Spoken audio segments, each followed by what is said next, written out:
Assalamualaikum warahmatullahi wabarakatuh. Jumpa lagi dengan Gus Luken Sunarto pada channel edukasi atau channel eh, Bahasastra ya, Klinik Bahasastra. Saudaraku, pada kesempatan ini Gus Luken akan menyampaikan catatan BIMTEK tentang rapor pendidikan dan PBD. Untuk tema pada saat ini, saya akan menyampaikan profil, rapot mutu, dan rapot pendidikan. Oke, baik saudaraku, langsung saja saya mulai dengan definisi-definisi. Profil pendidikan merupakan laporan komprehensif mengenai layanan pendidikan sebagai hasil dari evaluasi sistem pendidikan yang digunakan sebagai landasan untuk peningkatan mutu layanan pendidikan dan penetapan rapor pendidikan. Kemudian rapor pendidikan merupakan indikator terpilih dari profil pendidikan yang merefleksikan prioritas Kemendikbudristek yang digunakan untuk menilai kinerja daerah dan satuan pendidikan. Rapor pendidikan diperoleh dari perbandingan nilai indikator antar tahun atau akan ditampilkan mulai tahun 2023. Ini tentang rapor pendidikan. Kemudian platform rapor pendidikan merupakan aplikasi berbasis web yang menampilkan informasi profil pendidikan dan rapor pendidikan. Platform rapor pendidikan dapat diakses oleh pengguna yang memiliki akun belajar sesuai dengan kewenangannya. Itu tentang pengertian-pengertian 3 hal yang terkait dengan pembahasan kita saat ini. Rapor pendidikan dan perencanaan berbasis data adalah alat bantu bagi satuan pendidikan dan dinas pendidikan untuk terus bersama memperbaiki kualitas layanan. Perlu diketahui bahwa rapor pendidikan dan perencanaan berbasis data adalah perangkat dan cara untuk pertama mengidentifikasi akar permasalahan. Yang kedua, merefleksi capaian pendidikan sejauh ini. Nah, hal ini yang ketiga didiskusikan secara konstruktif dengan berbagai pemangku kepentingan pendidikan untuk membenahi mutu pendidikan tahun berikutnya. Nah, saudaraku, rapor pendidikan dan perencanaan berbasis data bukanlah perangkat dan bukanlah cara untuk menghukum dan mencari siapa yang salah. Pemeringkatan satuan dan daerah, membanding-bandingkan pencapaian atau bukan cara untuk menjadi tambahan beban dokumen administrasi yang tidak bermakna. Ini yang perlu kita pahami bersama. Oke. Nah, saya lanjutkan. Dasar hukum perencanaan berbasis data diatur dalam PP nomor 57 tahun 2021 tentang Standar Nasional Pendidikan dan Permendikbudristek nomor 09 tahun 2022 tentang evaluasi sistem pendidikan oleh pemerintah pusat dan pemerintah daerah terhadap pendidikan anak usia dini, pendidikan dasar, dan pendidikan menengah. Nah, terkait dengan itu, pada PP nomor 57 tahun 2021 di pasal 28 ini disampaikan bahwa perencanaan kegiatan pendidikan bertujuan untuk peningkatan kualitas proses dan hasil belajar secara berkelanjutan. Berdasarkan evaluasi diri satuan pendidikan.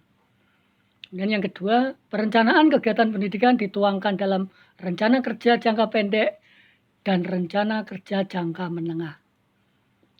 Kemudian di pasal 48 bahwa evaluasi sistem pendidikan oleh pemerintah daerah sebagaimana dimaksud pada ayat 1 dilaksanakan terhadap pendidikan anak usia dini dan pendidikan dasar dan menengah. Kemudian di bagian yang keempat pada pasal 48, evaluasi sistem pendidikan oleh pemerintah daerah sebagaimana dimaksud pada ayat 1 bertujuan untuk perluasan akses dan peningkatan mutu layanan pendidikan dan daerah sesuai kebutuhan satuan pendidikan dan program pendidikan. Tentu saja ini sejalan dengan Peraturan Permendikbudristek nomor 09 tahun 2022. Di pasal 24, di sana evaluasi sistem pendidikan oleh pemerintah daerah berdasarkan profil pendidikan daerah. Kemudian juga evaluasi sistem pendidikan oleh pemerintah daerah dilaksanakan terhadap pendidikan anak usia dini dan pendidikan dasar dan menengah. Nah, ini saudaraku. Kemudian di pasal 26 juga demikian bahwa misalnya evaluasi sistem pendidikan oleh pemerintah pusat di sana bertujuan mengidentifikasi masalah pendidikan, kemudian juga menemukan akar masalah dan merumuskan langkah perbaikan serta melakukan perencanaan program untuk mengatasi masalah atau akar masalah. Itu saudaraku tentang PP nomor 57 2021 dan Peraturan Permendikbudristek nomor 09 tahun 2022. Nah, apa itu profil pendidikan? Nah, profil pendidikan merupakan laporan komprehensif tentang layanan pendidikan PAUD Dikdasmen berdasarkan hasil evaluasi sistem pendidikan. Saudaraku, sumber datanya ini berasal dari asesmen nasional, baik itu AKM, survei karakter, dan survei lingkungan belajar. Kemudian juga dari Dapodik, lalu dari data pendidikan Kemenak, dari platform digital guru dan kepala sekolah, termasuk data G3. Ya, oke. Kemudian laporan evaluasi platform rapor pendidikan ini berupa profil satuan pendidikan, profil pendidikan daerah, kemudian juga rapor satuan pendidikan dan rapor pendidikan daerah. Nih. Selanjutnya, bagaimana bentuk evaluasinya?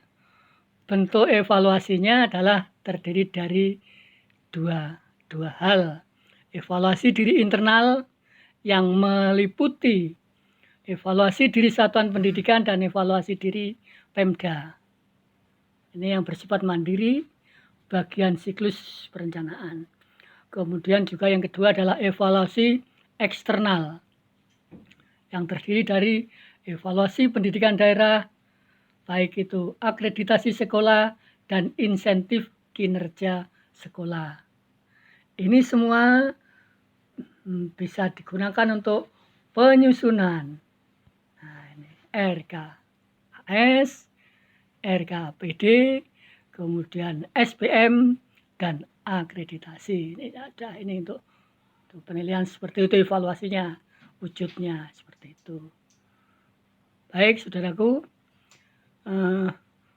Profil pendidikan merupakan laporan hasil evaluasi layanan pendidikan sebagai penyempurnaan rapor mutu sebelumnya. Nah, ini bisa Untuk alat ukurnya berorientasi pada mutu dan pemerataan hasil belajar atau outputnya. Kemudian instrumen pengukuran untuk evaluasi sistem pendidikan secara keseluruhan, baik evaluasi internal maupun eksternal. Kemudian tentang profil pendidikan menjadi sumber data untuk perencanaan di tingkat satuan pendidikan dan di tingkat pemerintah daerah. Kemudian instrumen yang meringankan beban administrasi satuan pendidikan dengan mengurangi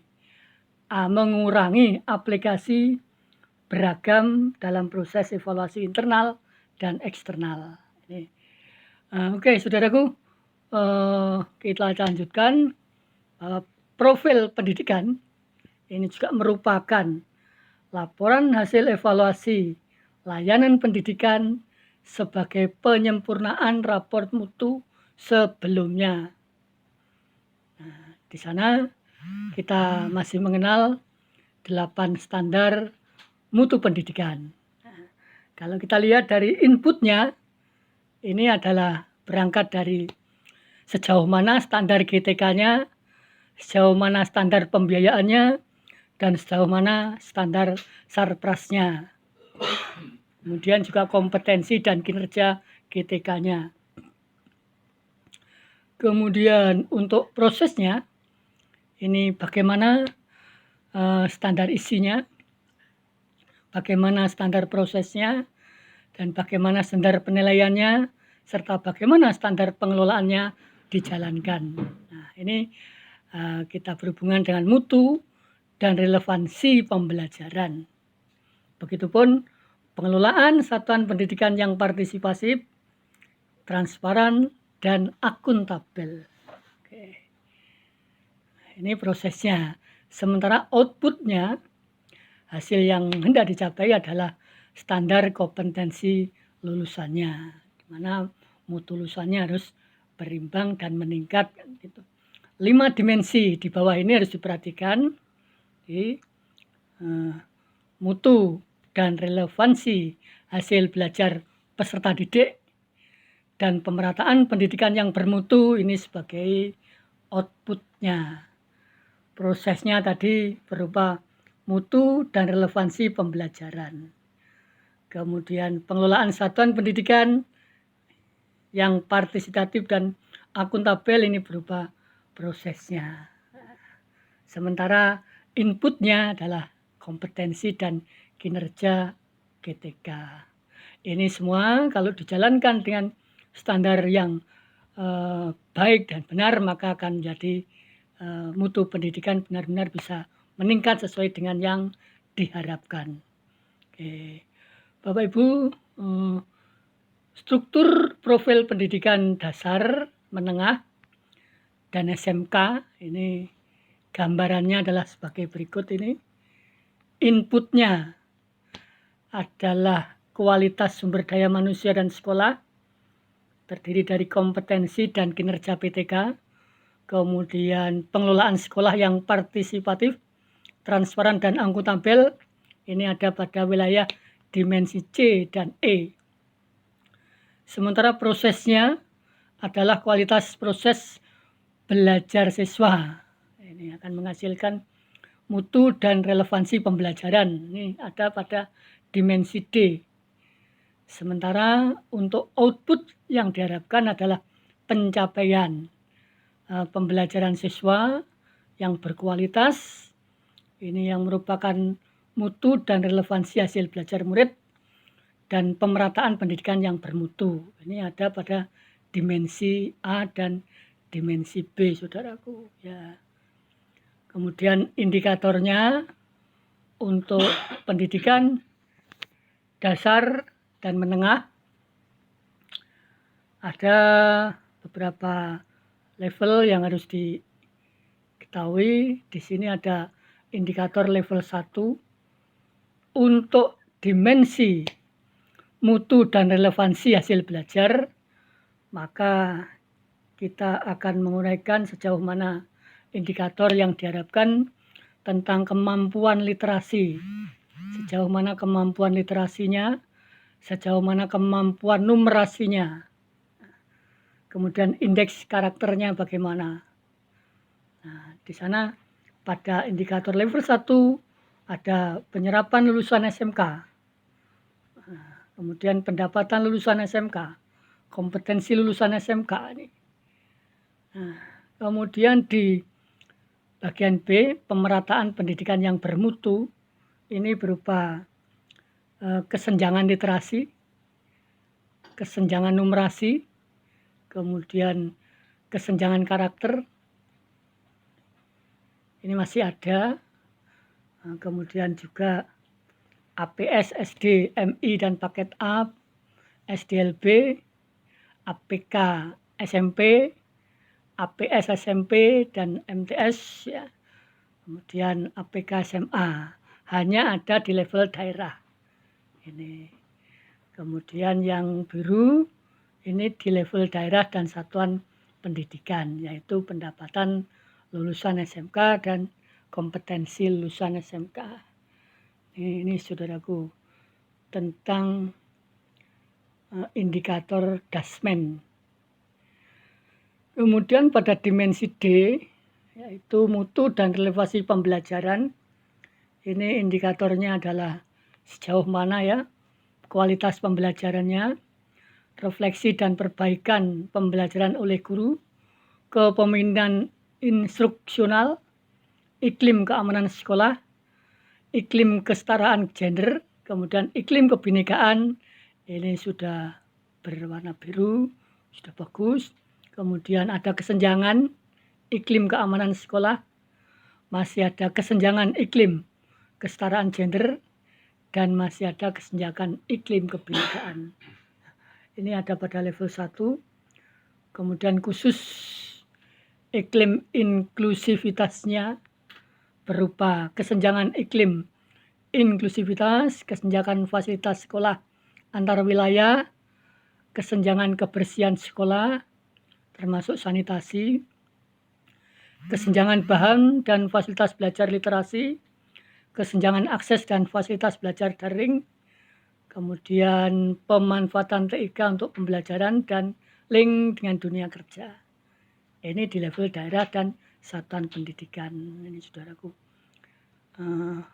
Sementara itu untuk dimensi kompetensi dan kinerja guru, kita akan menganalisis, mengetahui sejauh mana proporsi GTK bersertifikat, sejauh mana proporsi GTK penggeraknya, sejauh mana pelatihan, pengalaman pelatihan guru, kualitas GTK penggerak, kemudian nilai UKG-nya seperti apa. Kemudian juga bagaimana kehadiran guru di kelas, indeks distribusi guru, pemenuhan kebutuhan guru, dan proporsi GTK DSMK yang bersertifikat kompetensi. Pemanfaatan TIK untuk pengelolaan anggaran, dan proporsi pemanfaatan APBD untuk pendidikan. Ini urusannya level daerah dan satuan pendidikan. Ini itu saudaraku tentang tingkat level atau dimensi juga. Kemudian saya lanjutkan untuk berikutnya adalah indikator dimensi D dan E sebagai transformasi sekolah menuju PAUD berkualitas. Ini tentang PAUD, saudaraku. Inputnya adalah dimensi C, bahwa pendidik dan tenaga kependidikan adalah fondasi dari PAUD berkualitas. Kapasitas dan kesejahteraan PTK perlu menjadi perhatian agar keempat elemen ini terwujud. Nah, ini inputnya. Kemudian prosesnya dari dimensi D adalah kualitas proses pembelajarannya. Sejauh mana perencanaan pembelajaran yang efektif. Apakah pendekatan pembelajaran memberikan pengalaman menyenangkan dan berpusat pada anak sesuai dengan anak usia dini? Apakah muatan pengembangan yang selaras dengan kurikulum menguatkan aspek perkembangan kontekstual dan bermakna. Kemudian asesmennya apakah bisa meningkatkan kualitas pembelajaran. Ini adalah dimensi D yang mengarah pada kualitas proses pembelajaran. Sementara untuk dimensi E, dan kita kenal dengan kemitraan dengan orang tua, juga dukungan pemenuhan layanan esensial AUD di luar pendidikan, serta kepemimpinan dan pengelolaan sumber dayanya. Ini saudaraku, untuk kemitraan orang tua, adanya interaksi terencana dengan orang tua wali, ini sangat dibutuhkan. Kemudian penguatan peran dan kapasitas orang tua atau wali sebagai mitra pengajar dan sumber belajar, ini juga perlu ditingkatkan. Sehingga nantinya mutu pendidikan bisa benar-benar tercapai lebih tinggi dari sebelumnya. Dukungan pemenuhan layanan esensial, pemantauan tumbuh kembang anak didik, kemudian juga koordinasi dengan unit lain terkait pemenuhan gizi dan kesehatan. Ini bagi siswa PAUD. Kelas orang tua, wahana untuk berbagai informasi mengenai kebutuhan esensial anak. Kemudian sejauh mana menerapkan PHBS melalui pembiasaan, kepemilikan fasilitas sanitasi dan air bersih, apakah sudah tercukupi, kemudian memberikan PMI dan makanan bergizi secara berkala, serta yang terakhir adalah memantau kepemilikan identitas NIK peserta didik. Ini saudaraku, hal-hal yang berkaitan dengan dimensi yang ada pada PAUD. Nah, saudaraku, itulah tadi yang bisa saya sampaikan terkait dengan raport mutu, raport sekolah, dan raport pendidikan. Oke, kurang lebihnya mohon maaf apabila ada kekurangan, dimaafkan yang setulus-tulusnya. Akhirnya tetap semangat. Wassalamualaikum warahmatullahi wabarakatuh.